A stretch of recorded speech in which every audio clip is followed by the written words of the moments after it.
Bismillahirrahmanirrahim. Disebutkan dalam kitab An-Nasaih Ad-Diniyah. Tumma'i alam anna min angkaril mungkarat wa akbaril kabair wa afhashil muharramat taraku ba'dil muslimina li salawatil maktubati.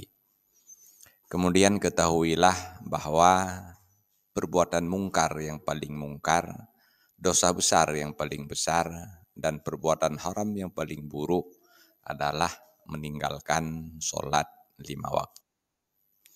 Waqad warada anna Rasulillah sallallahu alaihi wasallam al-ahaditsus sahihatul katsiratu bi kufri tariki shalah.